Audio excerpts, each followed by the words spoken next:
الله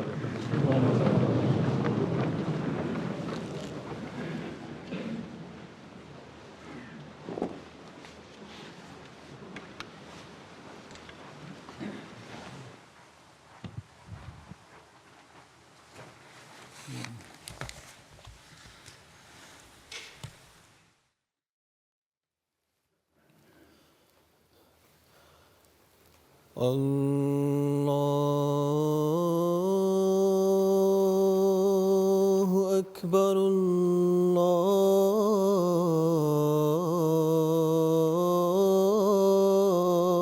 الله أكبر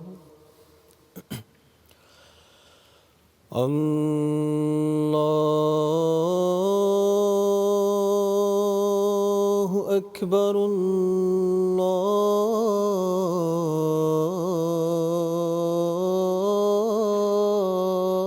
الله أكبر أشهد أن لا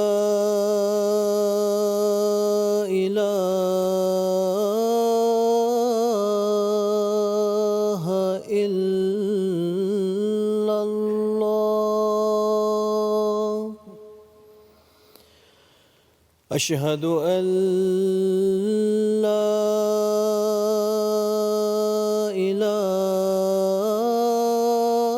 إله إلا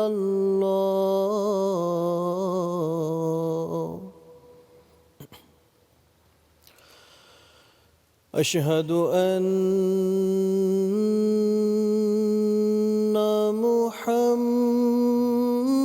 محمدًا رسول الله أشهد أن محمدًا رسول الله حي على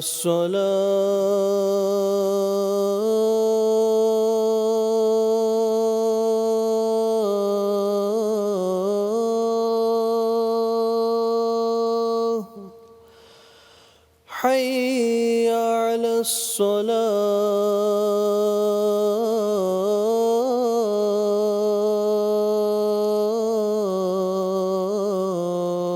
الصلاة حي على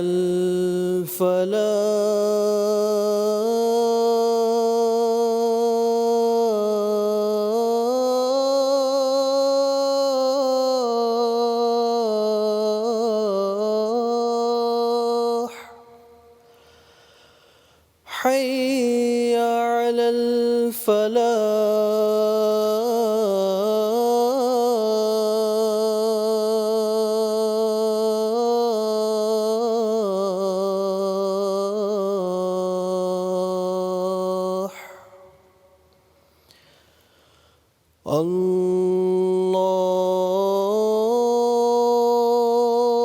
الله أكبر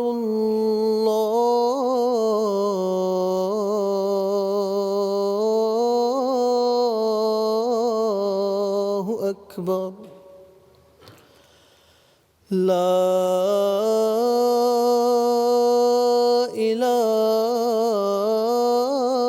إله إلا الله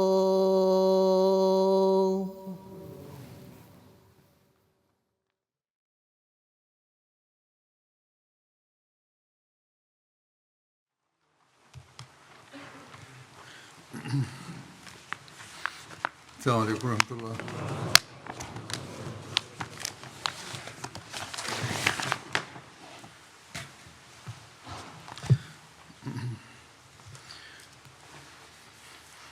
أشهد أن لا إله إلا الله وحده لا شريك له وأشهد أن محمدًا عبده ورسوله أما بعد فأعوذ بالله من الشيطان الرجيم بسم الله الرحمن الرحيم الحمد لله رب العالمين الرحمن الرحيم مالك يوم الدين إياك نعبد وإياك نستعين اهدنا الصراط المستقيم صراط الذين أنعمت عليهم غير المغضوب عليهم ولا الضالين.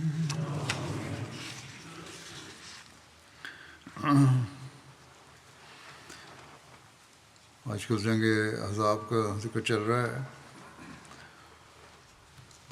یہ بیان ہوا تھا کہ کفار نے رات کو آندھی اور طوفان کی وجہ سے میدان خالی کر دیا. کفار کے میدان خالی کر جانے کے بعد کی تفصیل میں تاریخ میں یوں بیان ہوا ہے کہ جب اللہ تعالیٰ نے رسول اللہ صلی اللہ علیہ وسلم سے لشکروں کو واپس بھگا دیا تو آپ صلی اللہ علیہ وسلم نے فرمایا الآن نغزوہم ولا یغزوننا، یعنی آئندہ ہم قریش کے خلاف نکلیں گے مگر انہیں ہمارے خلاف نکلنے کی ہمت نہیں ہوگی. اور اس کے بعد واقعی ایسا ہوا. قریش کو ہمت و جرأت نہیں ہوئی کہ وہ مسلمانوں پر حملہ کریں یہاں تک کہ رسول اللہ صلی اللہ علیہ وسلم کے ہاتھوں مکہ فتح ہو گیا. بہرحال صبح ہوئی تو خندق کے پار کوئی مخالف موجود نہ تھا، سب بھاگ چکے تھے. آپ صلی اللہ علیہ وسلم نے مسلمانوں کو اپنے گھروں کی طرف جانے کی اجازت دے دی. سب خوشی خوشی اپنے گھروں کو جانے لگے. بیان کیا جاتا ہے کہ خندق کا محاصرہ 15 دن رہا، یا ایک قول کے مطابق یہ محاصرہ 20 دن رہا، اور یہ بھی کہا جاتا ہے کہ 1 ماہ کے قریب محاصرہ رہا.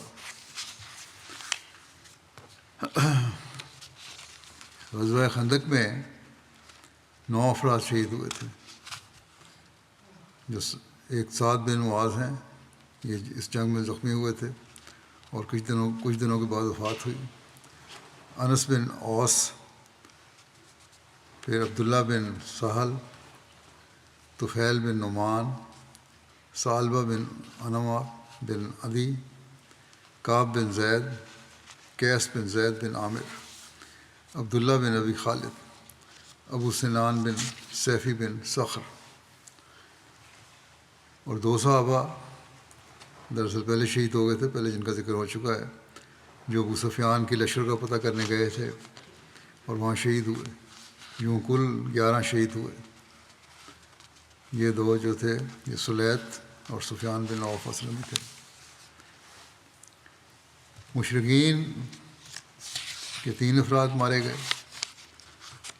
جو عمر بن عبد ود، نوفل بن عبداللہ بن مغیرہ اور عثمان بن منبع. اس کو خندق کے دن، یعنی جس دن کفار نے پرزور حملہ کیا تھا اور مسلمانوں نے بھی تیروں کا جواب تیروں سے دیا تھا، ایک تیر لگا تھا جس سے کہ زخم سے یہ مکے جا کر مرا.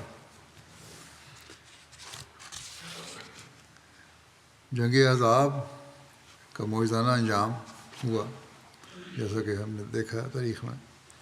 اس کے بارے میں حضرت شیرین صاحب نے لکھا ہے کہ کم و بیش 20 دن کے محاصرے کے بعد کفار کا لشکر مدینے سے بے نال و مرام واپس چلا گیا، اور بنو قریظہ جو ان کی مدد کے لیے نکلے تھے وہ بھی اپنے قلعہ میں واپس آ گئے. اس لڑائی میں مسلمانوں کا جانی نقصان زیادہ نہیں ہوا، یعنی صرف 5-6 آدمی شہید ہو گئے، مگر قبیلہ اوس کے رئیس اعظم سعد بن معاذ کو ایسا کاری زخم آیا کہ وہ بالآخر اس سے جانور نہ ہو سکے. اور یہ نقصان مسلمانوں کے لیے ایک ناقابل تلافی نقصان تھا.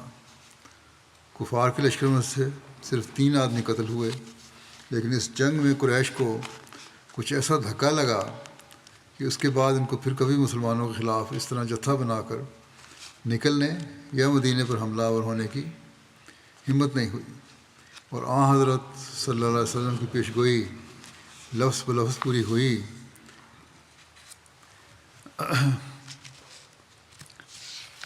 لشکر کفار کے چلے جانے کے بعد حضرت صلی اللہ علیہ وسلم نے بھی صحابہ کو واپسی کا حکم دیا، اور مسلمان میدان کارزار سے اٹھ کر مدینے میں داخل ہو گئے۔ جنگ خندق یا احزاب جو اس طرح غیر متوقع اور ناگہانی طور پر اختتام کو پہنچی، ایک نہایت ہی خطرناک جنگ تھی۔ اس سے بڑھ کر کوئی ہنگامی مصیبت اس وقت تک مسلمانوں پر نہیں آئی تھی، اور نہ ہی اس کے بعد حضرت صلی اللہ علیہ وسلم کی زندگی میں کوئی اتنی بڑی مصیبت ان پر آئی۔ یہ ایک خطرناک زلزلہ تھا جس نے اسلام کی عمارت کو جڑ سے ہلا دیا، اور جس کے مہیب مناظر کو دیکھ کر مسلمانوں کی آنکھیں پتھرا گئیں اور ان کے کلیجے منہ کو آنے لگے، اور کمزور لوگوں نے سمجھ لیا کہ بس اب خاتمہ ہے۔ اور اس خطرناک زلزلے کے دھکے کم و بیش 1 ماہ تک ان پر آتے رہے، اور کئی ہزار خونخوار درندوں نے ان کے گھروں کا محاصرہ کر کے ان کی زندگیوں کو تلخ کیے رکھا، اور اس مصیبت کی تلخی کو بنو قریظہ کی غداری نے دوگنا کر دیا۔ اور اس سارے فتنے کی طے میں بنو نذیر کے وہ موسن کش یہودی تھے جن پر حضرت صلی اللہ علیہ وسلم نے احسان کر کے ان کو مدینے سے امن و امان کے ساتھ نکل جانے کی اجازت دے دی تھی۔ یہ انہی یہودی رؤسا کی اشتعال انگیزی تھی جس سے صحرائے عرب کے تمام نامور قبیلے عداوت اسلام کے نشے میں مخمور ہو کر مسلمانوں کو ملیا میٹ کرنے کے لیے مدینے پر جمع ہو گئے تھے۔ اور یہ قطعی طور پر یقینی ہے کہ اگر اس وقت ان وحشی درندوں کو شہر میں داخل ہو جانے کا موقع مل جاتا تو ایک واحد مسلمان بھی زندہ نہ بچتا، اور کسی پاک باز مسلمان خاتون کی عزت ان لوگوں کے ناپاک حملوں سے محفوظ نہیں رہتی۔ مگر یہ محض اللہ تعالیٰ کا فضل اور اس کی قدرت کا غیبی ہاتھ تھا کہ اس ٹڈی دل کو بے نیل و مرام واپس ہونا پڑا، اور مسلمان شکر و امتنان کے ساتھ امن و اطمینان کا سانس لیتے ہوئے اپنے گھروں میں واپس آ گئے۔ بنو قریظہ کا خطرہ ابھی تک اسی طرح قائم تھا۔ یہ لوگ نہایت خطرناک صورت میں اپنی غداری کا مظاہرہ کر کے اب امن و امان کے ساتھ اپنے قلعوں میں محفوظ ہو گئے تھے، اور سمجھتے تھے کہ اب کوئی شخص ہمارا کچھ نہیں بگاڑ سکتا۔ لیکن بہرحال ان کے فتنے کا سد باب جو ضروری تھا، کیونکہ ان کا وجود مدینے میں مسلمانوں کے لیے ہرگز ایک مارے آستین سے کم نہ تھا، چھپے ہوئے دشمن سے کم نہیں تھا۔ اور دوسری طرف بنو نذیر کا تجربہ بتاتا تھا کہ یہ سانپ ایسا ہے کہ اسے گھر سے باہر نکالنا بھی ایسا ہی خطرناک ہے جیسا کہ اسے اپنے گھر میں رہنے دینا۔ بہرحال اس کے سدباب کے لیے بنو قریظہ کے خلاف بھی کارروائی ہوئی، جسے غزوہ بنو قریظہ کہتے ہیں، جو ذوالقعدہ 5 ہجری بمطابق مارچ اور اپریل 627 میں ہوا۔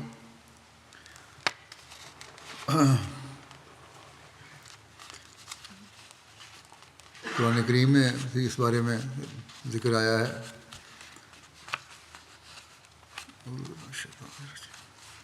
اللہ تعالیٰ فرماتا ہے کہ وَأَنزَلَ الَّذِينَ ظَاهَرُوهُم مِّنْ أَهْلِ الْكِتَابِ مِنْ صَيَاصِيهِمْ وَقَذَفَ فِي قُلُوبِهِمُ الرُّعْبَ فَرِيقًا تَقْتُلُونَ وَتَأْسِرُونَ فَرِيقًا وَأَوْرَثَكُمْ أَرْضَهُمْ وَدِيَارَهُمْ وَأَمْوَالَهُمْ وَأَرْضًا لَّمْ تَطَئُوهَا وَكَانَ اللَّهُ عَلَىٰ كُلِّ شَيْءٍ قَدِيرٌ۔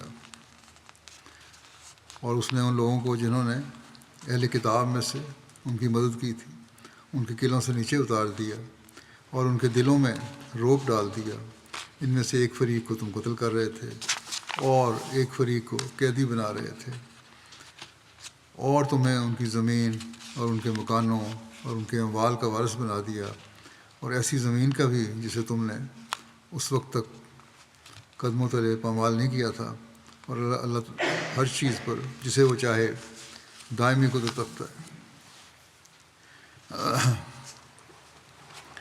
بنو قریظہ کا مختصر تعارف یہ ہے کہ بنو قریظہ یہود کا ایک قبیلہ ہے۔ یہ قریظہ کی اولاد تھی جو مدینہ کے قریب چند میل کے فاصلے پر ایک مضبوط قلعے میں اتری تھی اور پھر اسی کے نام سے منسوب ہونے لگی۔ قریظہ اور نذیر دو بھائی تھے جن کا تعلق حضرت ہارون کی اولاد سے تھا۔ ایک کی اولاد بنو قریظہ کہلائی اور دوسرے کی اولاد بنو نذیر۔ اس غزوے کا پس منظر جیسا کہ گزشتہ خطبات میں بیان ہو چکا ہے، اور غزوہ خندق کی تفصیل میں بھی یہ بات گزر چکی ہے کہ بنو قریظہ نے عین جنگ کے دوران عہد شکنی کرتے ہوئے مسلمانوں کے خلاف قریش کی مدد کی تھی اور ان معاہدوں کو توڑ دیا تھا جو ان کے اور رسول اللہ صلی اللہ علیہ وسلم کے درمیان تھے۔ جب رسول اللہ صلی اللہ علیہ وسلم غزوہ خندق سے فارغ ہونے کے بعد واپس تشریف لائے تو آپ نے اور صحابہ نے ہتھیار اتار دیے۔ حضور صلی اللہ علیہ وسلم حضرت عائشہ کے گھر میں داخل ہوئے اور پانی منگوایا اور اپنا سر دھونے لگے۔ ایک روایت میں ہے کہ آپ صلی اللہ علیہ وسلم نے غسل کیا اور خوشبو منگوائی اور ظہر کی نماز ادا کی۔ حضرت عائشہ فرماتی ہیں کہ ایک آدمی نے ہمیں سلام کیا جب کہ ہم گھر میں تھے، اس نے آواز دی تو رسول اللہ صلی اللہ علیہ وسلم جلدی سے اس کی طرف گئے اور میں دروازے کے درمیان میں سے دیکھ رہی تھی۔ میں نے دیکھا کہ وہاں حضرت دیہا کلبی تھے، وہ اپنے چہرے سے غبار جھاڑ رہے تھے اور انہوں نے امامہ باندھا ہوا تھا۔ رسول اللہ صلی اللہ علیہ وسلم سواری کی گردن سے ٹیک لگا کر کھڑے تھے۔ اس نے کہا، یا رسول اللہ صلی اللہ علیہ وسلم، آپ نے ہتھیار اتار دیے۔ اللہ کی قسم ہم نے ہتھیار نہیں اتارے۔ اور ایک روایت میں یہ الفاظ ہیں کہ جب سے آپ کو دشمن سے سامنا ہوا ہے تب سے فرشتوں نے اسلحہ نہیں اتارا اور ابھی تک ہم عذاب کے تعاقب سے واپس آ رہے ہیں۔ بعض اس نے کہی کہ فرشتوں نے اسلحہ نہیں اتارا، یہاں تک کہ ہم ہمراہ الاسد تک پہنچ گئے اور اللہ نے ان کو شکست دی۔ اب آپ ادھر کا رخ کریں۔ آپ صلی اللہ علیہ وسلم نے فرمایا، کدھر؟ تو اس نے اشارہ سے کہا، ادھر، یعنی بنو قریظہ کی طرف۔ عائشہ فرماتی ہیں کہ میں اندر واپس آ گئی۔ جب رسول اللہ صلی اللہ علیہ وسلم تشریف لائے تو میں نے کہا، یا رسول اللہ صلی اللہ علیہ وسلم، وہ شخص کون تھا جس سے آپ بات کر رہے تھے؟ آپ نے فرمایا، کیا تم نے اسے دیکھا تھا؟ تو میں نے کہا، جی ہاں۔ آپ نے فرمایا، تم نے اسے کس سے شخص کے مشابہ پایا؟ تو میں نے کہا، وہ حضرت دیہا کلبی کے۔ آپ صلی اللہ علیہ وسلم نے فرمایا، یہ جبریل تھے۔ یہاں وہ بات ظاہر ہو گئی کہ فرشتوں نے ہتھیار نہیں اتارے، یہ جبریل تھے جو مجھے کہہ رہے تھے کہ میں بنو قریظہ کی طرف جاؤں۔ رسول اللہ صلی اللہ علیہ وسلم نے اسی وقت اعلان کروایا کہ بنو قریظہ کی طرف نکل پڑیں اور عصر کی نماز وہیں پڑھیں۔ چنانچہ اعلان سنتے ہی صحابہ تیزی سے نکل پڑے۔ صحابہ کی اطاعت و فرمانبرداری کا یہ عالم تھا کہ راستے میں جب عصر کی نماز کا وقت آیا اور قریب تھا کہ نماز کا وقت ختم ہو جائے تو بعض صحابہ نے سوچ کر کہ نماز کا وقت جاتا ہے اس لیے نماز پڑھ لینی چاہیے، اور نماز پڑھ لی۔ اور بخاری کی شرح فتح الباری کے مطابق بعض صحابہ نے کہا کہ چونکہ نبی اکرم صلی اللہ علیہ وسلم نے فرمایا ہے کہ عصر کی نماز بنو قریظہ میں جا کر پڑھنی ہے، اس لیے وقت جاتا ہے تو جائے، ہم وہیں جا کر پڑھیں گے۔ روایات کے مطابق یہ لوگ اس وقت پہنچے جب سورج غروب ہو چکا تھا، اور اس وقت انہوں نے وہاں پہنچ کر عصر کی نماز ادا کی، اور رسول اکرم صلی اللہ علیہ وسلم نے دونوں گروہوں کو کچھ نہیں کہا، نہ انہیں جنہوں نے نماز فوت ہو جانے کے خدشے کی بنا پر راستے میں نماز پڑھ لی، اور نہ انہیں جنہوں نے سورج غروب ہونے کے بعد بنو قریظہ میں پڑھی۔ رسول اللہ صلی اللہ علیہ وسلم نے حضرت علی کو بلایا اور ان کو لشکر کا سیاہ رنگ کا عقاب نامی جھنڈا لیا۔ یہ تفصیل صحیح بخاری اور بعض تاریخی کتب میں بیان ہوئی ہے۔ سب سے پہلے مزید تفصیل یہ ہے کہ سب سے پہلے رسول اللہ صلی اللہ علیہ وسلم نے حضرت علی کو ایک جماعت کے ساتھ بطور حرابل دستے کے آگے روانہ فرما دیا اور پھر خود بھی ان کے پیچھے روانہ ہو گئے۔ حضرت مرزا بشیر احمد صاحب نے اس بارے میں یوں تعریف فرمایا ہے کہ جب حضرت صلی اللہ علیہ وسلم غزوہ خندق سے فارغ ہو کر شہر میں واپس تشریف لائے تو ابھی آپ مشکل سے ہتھیار وغیرہ اتار کر نہانے دھونے سے فارغ نہیں ہوئے تھے کہ آپ کو خدا کی طرف سے کشفی رنگ میں یہ بتایا گیا کہ جب تک بنو قریظہ کی غداری اور بغاوت کا فیصلہ نہیں ہو جاتا آپ کو ہتھیار نہیں اتارنے چاہیے تھے، اور پھر آپ کو یہ ہدایت دی گئی کہ آپ بلا توقف بنو قریظہ کی طرف روانہ ہو جائیں۔ اس طرح آپ نے صحابہ میں عام اعلان کروا دیا کہ سب لوگ بنو قریظہ کے قلعوں کی طرف روانہ ہو جائیں اور نماز اثر وہیں پہنچ کر ادا کی جائے، اور آپ نے حضرت علی کو صحابہ کے ایک دستے کے ساتھ فوراً آگے روانہ کر دیا۔ پہلے حضرت عائشہ کے حوالے سے بھی بیان ہوا ہے۔ بہرحال یہ کشفی نظارہ تھا، جیسے حضرت بشیر احمد صاحب نے بھی لکھا، اور ہو سکتا ہے کہ یہ نظارہ حضرت عائشہ نے بھی دیکھا ہو کشفی حالت میں، اور اس طرح ہو جاتا ہے۔ بنو قریظہ کی طرف روانگی کا ذکر یوں ملتا ہے کہ رسول اللہ صلی اللہ علیہ وسلم نے مدینہ پر حضرت ابن ام مکتوم کو نگران مقرر فرمایا اور بنو قریظہ کی طرف بدھ کے دن نکلے، اور ذوالقعدہ کے 7 دن باقی تھے۔ رسول اللہ صلی اللہ علیہ وسلم نے ہتھیار اور زرہ پہنی اور خوات پہنا اور اپنے ہاتھ میں نیزہ لے لیا اور ڈھال گلے میں لٹکا لی اور اپنے گھوڑے لحیف پر سوار ہوئے۔ مسلمانوں کے پاس 36 گھوڑے تھے اور رسول اللہ صلی اللہ علیہ وسلم اپنے صحابہ کے ساتھ روانہ ہوئے۔ ابن سعد کہتے ہیں کہ آپ کے ساتھ 3000 افراد تھے۔ جیسا کہ بیان ہو چکا ہے کہ حضرت علی مہاجرین اور انصار کی ایک جماعت کے ساتھ پہلے ہی بنو قریظہ کے پاس پہنچ چکے تھے۔ حضرت ابو قتادہ کہتے ہیں کہ ہم بنو قریظہ کے پاس پہنچ گئے اور حضرت علی نے قلعے کے نیچے جھنڈا گاڑ دیا۔ جب انہوں نے ہمیں دیکھا تو انہیں جنگ کا یقین ہو گیا، پھر وہ اپنے قلعوں میں بند ہو کر رسول اللہ صلی اللہ علیہ وسلم اور آپ کی ازواج مطہرات کو گالیاں دینے لگے۔ حضرت ابو قتادہ بیان کرتے ہیں کہ ہم خاموش رہے اور ان گالیوں کا کوئی جواب نہیں دیا، اور کہا کہ اب تمہارے اور ہمارے درمیان تلوار ہی فیصلہ کرے گی۔ رسول اللہ صلی اللہ علیہ وسلم بھی بنو قریظہ تک پہنچ گئے اور بنو قریظہ کے پہاڑ کے دامن میں بیر انا پر ان کے قلعے کے قریب ٹھہر گئے۔ اسے بیر انا بھی کہا جاتا ہے، اور یہ بنو قریظہ کے کنوؤں میں سے ایک کنواں ہے۔ اس بارے میں سیرت خاتم النبیین میں جو تفسیر لکھی ہے حضرت بشیر صاحب نے یوں ہے کہ جب حضرت علی وہاں پہنچے تو بجائے اس کے کہ بنو قریظہ جن میں غزوہ خندق کے بعد بنو نذیر کا رئیس اعظم اور فتنہ کا بانی مبانی وہی بن اخطب بھی اپنے وعدے مطابق آ کر شامل ہو گیا تھا، اپنی غداری اور بغاوت پر اظہار ندامت کر کے عفو اور رحم کے طالب بند تھے، انہوں نے برملا طور پر حضرت صلی اللہ علیہ وسلم کو گالیاں دیں اور کمال بے حیائی اور کمینگی کے طریق پر ازواج مطہرات کے متعلق بھی نہایت ناگوار بدزبانی کی۔ حضرت علی اور ان کے دستے کے روانہ ہو چکنے کے تھوڑی دیر بعد حضرت صلی اللہ علیہ وسلم بھی مسلح ہو کر مدینہ سے روانہ ہوئے۔ اس وقت آپ ایک گھوڑے پر سوار تھے اور صحابہ کی ایک بڑی جماعت آپ کے ساتھ تھی۔ جب آپ بنو قریظہ کے قلعوں کے قریب پہنچے تو حضرت علی نے جو تھوڑی دور تک آپ کے استقبال کے لیے واپس آ گئے تھے، آپ سے عرض کیا کہ یا رسول اللہ، میرے خیال میں آپ کو خود آگے تشریف لے جانے کی ضرورت نہیں، ہم لوگ انشاءاللہ کافی ہوں گے۔ آپ صلی اللہ علیہ وسلم سمجھ گئے اور فرمانے لگے کہ آپ بنو قریظہ نے میرے متعلق کوئی بدزبانی کی ہے۔ دیکھا کہ حضرت علی روک رہے ہیں تو یہ کوئی غلط باتیں کی ہوں گی۔ حضرت علی نے عرض کیا کہ ہاں یا رسول اللہ صلی اللہ علیہ وسلم۔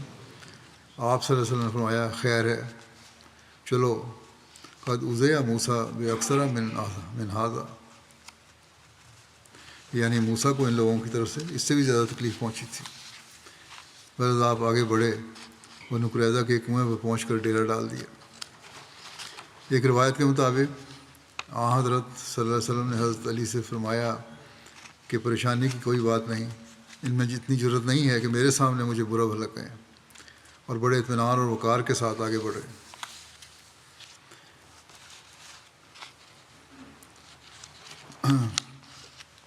مسلمانوں کے اس غزوے میں کھانے کا بھی ایک ذکر ملتا ہے کہ تمام صحابہ رسول اللہ صلی اللہ علیہ وسلم کے پاس عشاء کے وقت تک جمع ہو گئے، اور حضرت سعد بن عبادہ نے کھجوروں کا ایک اونٹ رسول اللہ صلی اللہ علیہ وسلم سے اور رسول اللہ صلی اللہ علیہ وسلم اور مسلمانوں کے لیے بھیجا۔ اس روز رسول اللہ صلی اللہ علیہ وسلم نے فرمایا کھجور کیا ہی اچھا کھانا ہے۔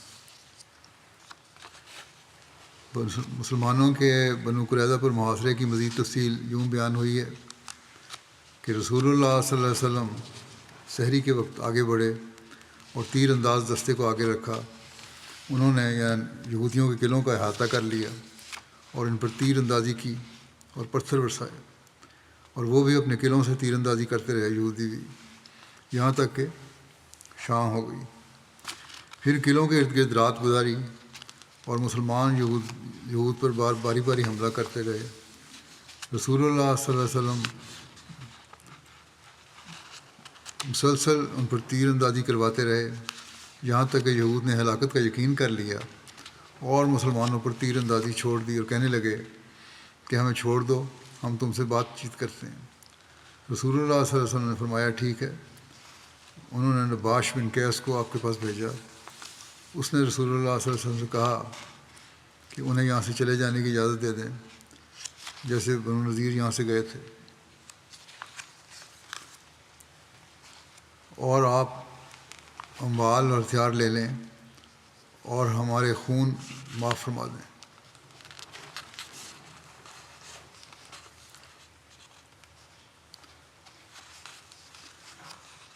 ہم آپ کے شہر سے اپنی عورتوں اور بچوں کے ساتھ نکل جائیں گے، یہ یہود کی طرف سے پیشکش ہوئی، اور ہمارے لیے وہ سامان ہوگا جس کو ہمارا ایک اونٹ اٹھا سکے۔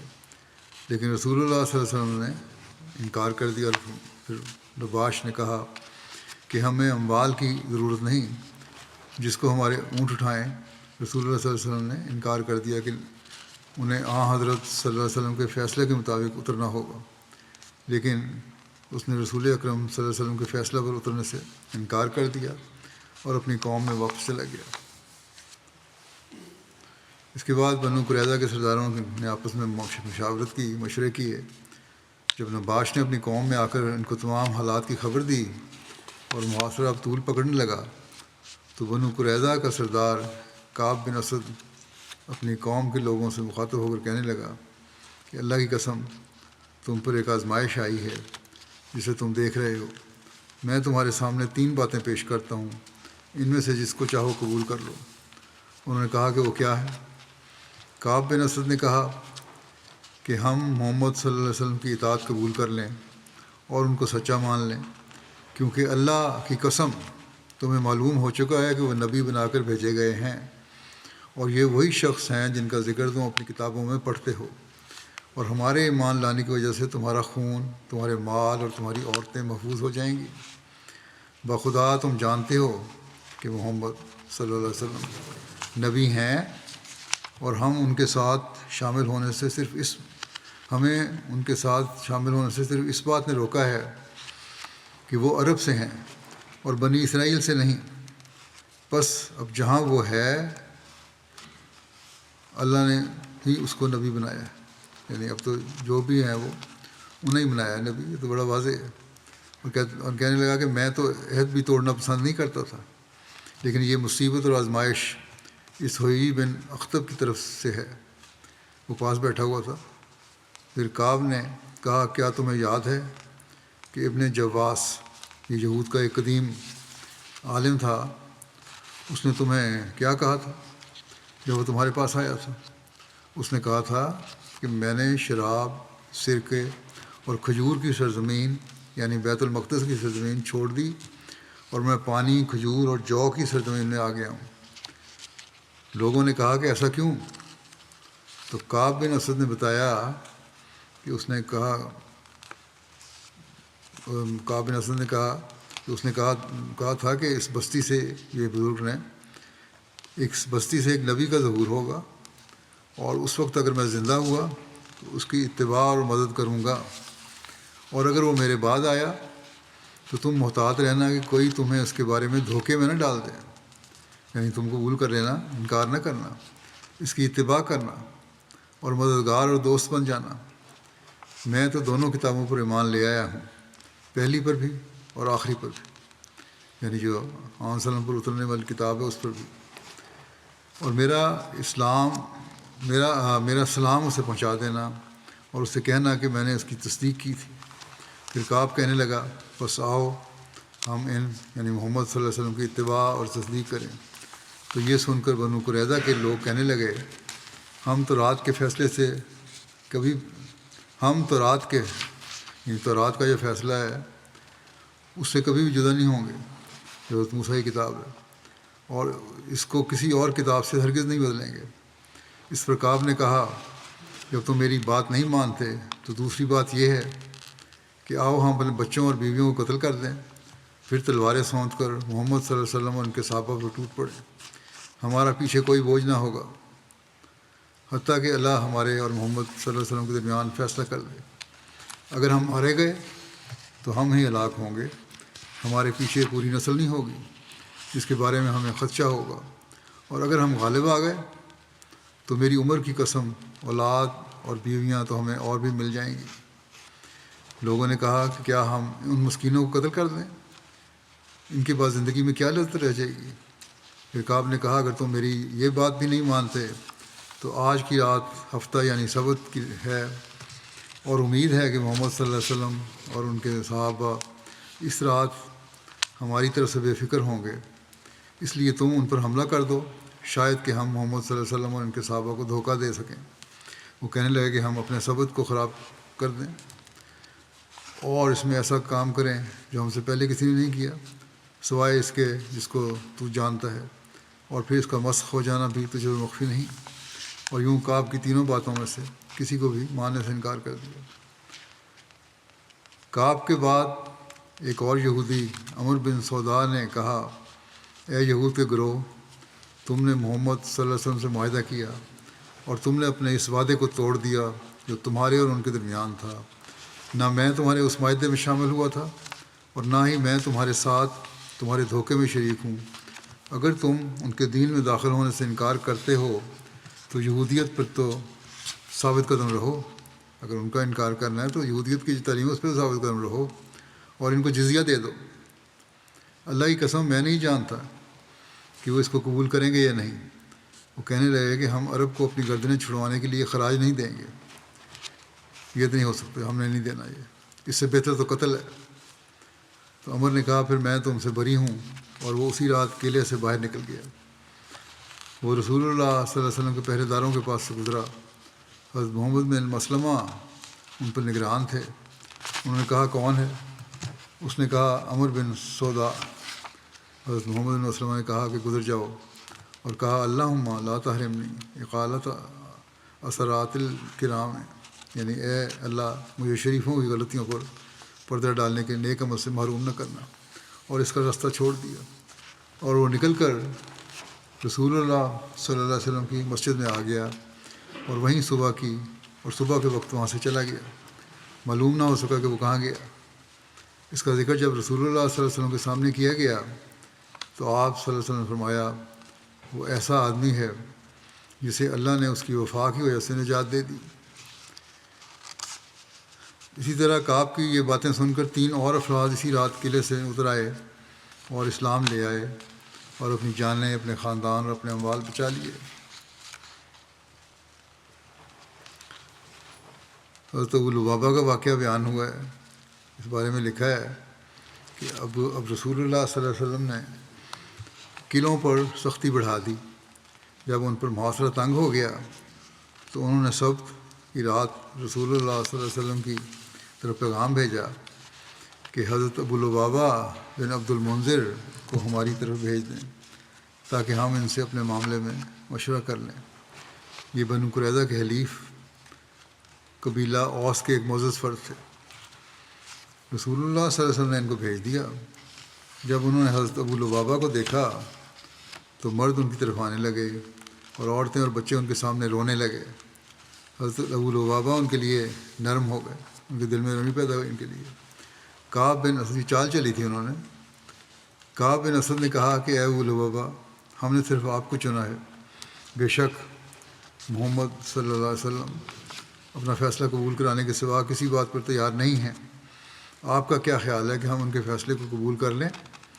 تو حضرت ابو لبابہ نے جواب دیا ہاں، اور اپنے ہاتھ سے اپنے گلے کی طرف ذبح کا اشارہ کیا، یوں پھیرا۔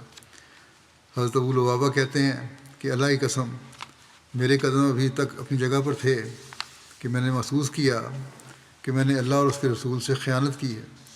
میں شرمندہ ہوا کہ میں نے یہ کیا اشارہ کر دیا، اور انا للہ و انا الیہ راجعون پڑھا۔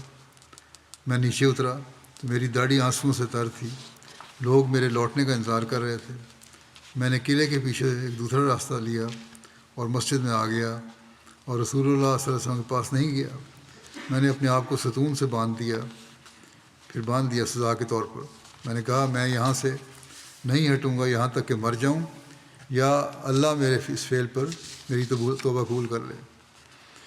اور میں نے اللہ تعالیٰ سے عہد کیا کہ میں بنو قریظہ کی زمین میں کبھی پاؤں نہیں رکھوں گا، اور نہ اس بستی کو دیکھوں گا جس میں نے اللہ اور اس کے رسول صلی اللہ علیہ وسلم سے خیانت کی تھی۔ رسول اللہ صلی اللہ علیہ وسلم کو جب میرے چلے جانے اور میرے اس فعل کی خبر پہنچی تو فرمایا اس کو چھوڑ دو یہاں تک کہ اللہ تعالیٰ اس کے بارے میں جو چاہے فیصلہ کر دے۔ اگر وہ میرے پاس آتا تو میں اس کے لیے استغفار کرتا، جب وہ میرے پاس نہیں آیا اور چلا گیا تو اس کو چھوڑ دو۔ حضرت ابو لبابہ بیان کرتے ہیں کہ میں بڑی تکلیف میں تھا، کئی راتیں میں نے نہ کچھ کھایا اور نہ کچھ پیا، اور یہی کہتا رہا کہ میں اسی حال میں رہوں گا اور یہاں تک میں دنیا کو چھوڑ جاؤں یا اللہ میری توبہ قبول کر لے۔ اور میں اپنی خواب یاد کرتا تھا جو میں نے دیکھا تھا جب ہم نے بنو قریظہ کا محاصرہ کیا ہوا تھا، کہ گویا میں بدبودار سیاہ مٹی میں ہوں اور میں اس سے نکل نہیں پا رہا۔ قریب تھا کہ میں اس کی بدبو سے مر جاتا۔ پھر میں نے ایک نہر دیکھی اور دیکھا کہ میں نے اس میں غسل کیا یہاں تک کہ میں صاف ہو گیا، اور پھر میں نے اچھی خوشبو پائی۔ میں نے اس کی تعبیر حضرت ابوبکر رضی اللہ عنہ سے پوچھی تو انہوں نے کہا کہ تم ایک ایسے معاملے میں مبتلا ہوگے جس کی وجہ سے تم غمگین ہو جاؤ گے، پھر تمہیں اس سے نجات مل جائے گی۔ بس میں بندھا ہوا حضرت ابوبکر کے قول کو یاد کرتا تھا اور امید کرتا تھا کہ اللہ میرے لیے توبہ نازل کر دے گا۔ اب کہتے ہیں کہ میں اسی حال میں رہا یہاں تک کہ کمزوری کی وجہ سے آواز بھی نہیں سن سکتا تھا، بندھا ہوا تھا پلر کے ساتھ۔ رسول اللہ صلی اللہ علیہ وسلم نے مجھے دیکھا کرتے تھے۔ ابن ہشام کہتے ہیں کہ وہ 6 راتوں تک بندھے رہے۔ آخر اللہ تعالیٰ نے حضرت ابو لبابہ کی توبہ کے متعلق آیت نازل فرمائی، وآخرون ترفوا بذنوبہم خلطوا عملا صالحا وآخر سیئا عسى اللہ ان یتوب علیہم ان اللہ غفور الرحیم۔ اور کچھ دوسرے ہیں جنہوں نے اپنے گناہوں کا اعتراف کیا، انہوں نے اچھے اعمال اور دوسرے بد اعمال ملا جلا دیے، بعید نہیں کہ اللہ ان پر توبہ قبول کرتے ہوئے جھکے، یقیناً اللہ بہت بخشنے والا اور بار بار رحم کرنے والا ہے۔ حضرت ابو لبابہ کی توبہ کے متعلق رسول اللہ صلی اللہ علیہ وسلم پر سحری کے وقت آیت نازل ہوئی تھی۔ آپ حضرت ام سلمہ کے گھر میں تھے۔ حضرت ام سلمہ فرماتی ہیں کہ میں نے رسول اللہ صلی اللہ علیہ وسلم کو سحری کے وقت مسکراتے ہوئے دیکھا۔ میں نے عرض کیا کہ یا رسول اللہ صلی اللہ علیہ وسلم، اللہ آپ کو ہمیشہ ہنستا مسکراتا رکھے، آپ کس وجہ سے مسکرا رہے ہیں؟ آپ نے فرمایا ابو لبابہ کے لیے خوشخبری ہے۔ میں نے عرض کیا یا رسول اللہ صلی اللہ علیہ وسلم، کیا میں ان کو خوشخبری نہ دے دوں؟ فرمایا کیوں نہیں، اگر چاہو تو خوشخبری دے دو۔ پھر وہ اپنے حجرے کے دروازے پر کھڑی ہو گئیں اور پھر فرمانے لگیں کہ اے ابو لبابہ، خوش ہو جاؤ کہ اللہ تعالیٰ نے تمہاری توبہ قبول کر لی ہے۔ لوگ ان کو کھولنے کے لیے ان کی طرف گئے تو حضرت ابو لبابہ نے کہا نہیں، رسول اللہ صلی اللہ علیہ وسلم ہی مجھے کھولیں گے۔ کہتے نہیں، اب تم بنا ہوں، اب کھولنا ہے تو رسول اللہ صلی اللہ علیہ وسلم نے کھولنا ہے۔ پھر جب رسول اللہ صلی اللہ علیہ وسلم فجر کی نماز کے لیے تشریف لائے تو اپنے دست مبارک سے انہیں کھول دیا۔ حضرت ابو لبابہ نے کہا یا رسول اللہ صلی اللہ علیہ وسلم، میری توبہ تو یہ ہے کہ میں اپنی قوم کے ان گھروں کو بھی چھوڑ دوں جن میں مجھ سے گناہ سرزد ہوا ہے، اور میں اپنے سارے کا سارا مال اللہ اور اس کے رسول کی راہ میں صدقہ کر دوں۔ آپ صلی اللہ علیہ وسلم فرمایا اے ابو لبابہ، تمہارے لیے 1/3 کافی ہے۔ بہرحال یہ واضح ہو کہ ابو لبابہ کے متعلق مذکورہ جو واقعہ بیان ہوا ہے، یہ سب تفصیل جو ہے صحاح میں نہیں ملتی۔ ممکن ہے کہ حضرت ابو لبابہ کا سب لوگوں کو کا اشارہ محض ان کی اپنی سوچ کا نتیجہ ہو، لیکن بہرحال تاریخوں میں یہ ذکر ہوا ہے۔ مرزا بشیر احمد صاحب نے بھی اس واقعے کی تفصیل بیان کی ہے۔ لکھتے ہیں کہ آخر جب بنو قریظہ محاصرہ کی سختی سے تنگ آ گئے تو انہوں نے تجویز کی کہ کسی ایسے مسلمان کو جو ان سے تعلقات رکھتا ہو اور اپنی سادگی کی وجہ سے ان کے داؤ میں آ سکتا ہو، اپنے قلعے میں بلائیں اور اس سے یہ پتہ لگانے کی کوشش کریں کہ حضرت صلی اللہ علیہ وسلم کا ان کے متعلق کیا ارادہ ہے، تاکہ وہ اس کی روشنی میں آئندہ طریقے عمل تجویز کر سکیں۔ چنانچہ انہوں نے حضرت صلی اللہ علیہ وسلم کی خدمت میں ایک ایلچی روانہ کر کے یہ درخواست کی کہ ابو لبابہ بن منذر انصاری کو ان کے قلعے میں بھجوا دیا جائے تاکہ وہ اس سے مشورہ کر سکیں۔ آپ نے ابو لبابہ کو اجازت دی اور وہ ان کے قلعے میں چلے گئے۔ اب رؤسائے بنو قریظہ نے یہ تجویز کی ہوئی تھی کہ جو ہی کہ ابو لبابہ قلعے کے اندر داخل ہو، سب یہودی عورتیں اور بچے روتے چلاتے ان کے گرد جمع ہو جائیں اور اپنی مصیبت اور تکلیف کا ان کے دل پر پورا اثر پیدا کرنے کی کوشش کی جائے۔ چنانچہ ابو لبابہ پر یہ داؤ چل گیا اور وہ قلعہ میں جاتے ہی ان کی مصیبت کا شکار ہو گئے، اور بنو قریظہ کے اس سوال پر کہ اے ابو لبابہ، تو ہمارا حال دیکھ رہا ہے، کیا ہم محمد صلی اللہ علیہ وسلم کے فیصلہ پر اپنے قلعوں سے اتر آویں؟ ابو لبابہ نے بے ساختہ جواب دیا ہاں، مگر ساتھ ہی اپنے گلے پر ہاتھ پھیر کر اشارہ کیا کہ حضرت صلی اللہ علیہ وسلم تمہارے قتل کا حکم دیں گے۔ حالانکہ یہ بالکل غلط تھا، اور حضرت صلی اللہ علیہ وسلم نے قطعاً کوئی ایسا ارادہ ظاہر نہیں کیا تھا، مگر اس کی مصیبت کے مظاہرے سے متاثر ہو کر ابو لبابہ کا خیال علام و مصائب کی راہ میں ایسا بہا کہ موت سے برے نہیں ٹھہرا، اور ابو لبابہ کی یہ غلط ہمدردی جس کی وجہ سے وہ بعد میں خود بھی نادم ہوئے، اور اس ندامت میں انہوں نے اپنے آپ کو جا کر مسجد کے ایک ستون سے باندھ دیا، حتیٰ کہ حضرت صلی اللہ علیہ وسلم نے انہیں معاف کرتے ہوئے خود جا کر انہیں کھولا۔ بہرحال بنو قریظہ کی تباہی کا باعث بن گئی، اور وہ یہ جو ان کی تھی، اور اس بات پر ضد کر کے جم گئے کہ ہم محمد صلی اللہ علیہ وسلم کے فیصلے پر نہیں اتریں گے۔ بہرحال یہ تفصیل جاری ہے انشاءاللہ آئندہ۔ پاکستان کے احمدیوں کو خود بھی اپنے لیے دعا کرنی چاہیے۔ آج کل ان پر زمین تنگ سے تنگ تر کرنے کی کوشش کی جا رہی ہے۔ اللہ تعالیٰ کی رضا کو حاصل کرنے کی پہلے سے زیادہ کوشش کرنی چاہیے انہیں، کیونکہ حالات بدتر ہوتے چلے جا رہے ہیں۔ جیسا کہ میں نے کہا، اللہ تعالیٰ فضل اور رحم فرمائے۔ اسی طرح دنیا میں جو بسنے والے احمدی ہیں پاکستانی، وہ بھی خاص طور پر اپنے پاکستانی بھائیوں کے لیے دعا کریں، اللہ تعالیٰ ان کی مشکلات سے نجات دے۔ اسی طرح بنگلہ دیش کے احمدیوں کے لیے بھی دعا کریں، اور وہ خود بھی اپنے لیے دعا کریں، اللہ تعالیٰ ہر شر سے انہیں بھی بچائے۔ وہاں بھی احمدی بہت مشکلات میں گرفتار ہیں۔ الجزائر کے احمدیوں کے لیے بھی دعا کریں، اللہ تعالیٰ ان کو بھی ہر شر سے بچائے۔ ان پہ بھی جرمانے اور قیدیں ان پر ان کو پکڑا جا رہا ہے، ان کا ایمان اللہ تعالیٰ مضبوط رکھے۔ سوڈان کے احمدی بھی برے حالات میں، وہاں جنگی حالات کی وجہ سے، ان کے لیے بھی دعا کریں۔ ہر جگہ کلمہ گو کے ہاتھوں مشکلات میں گرفتار ہے، اور یہی وجہ ہے کہ غیر اسلام مخالف لوگ بے دھڑک مسلمانوں کو نقصان پہنچانے کی کوشش کر رہے ہیں۔ بہت دعا کریں، اللہ تعالیٰ اسرائیلی حکومت اور امریکہ کی حکومت اور بڑی طاقتوں کے ہاتھوں کو روک سکتا ہے. اس کے ہاتھ میں سب طاقت ہے.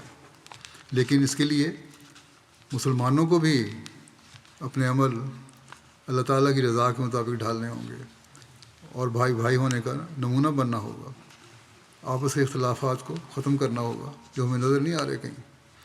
تبھی اللہ تعالیٰ کی مدد کا وعدہ بھی پورا ہوگا. اس کے بغیر تو نہیں ہو سکتا. ایک مومن بن کے رہنا پڑے گا مسلمانوں کو. اللہ تعالیٰ ہمیں بھی اور تمام مسلمانوں کو بھی اس کی توفیق عطا فرمائے.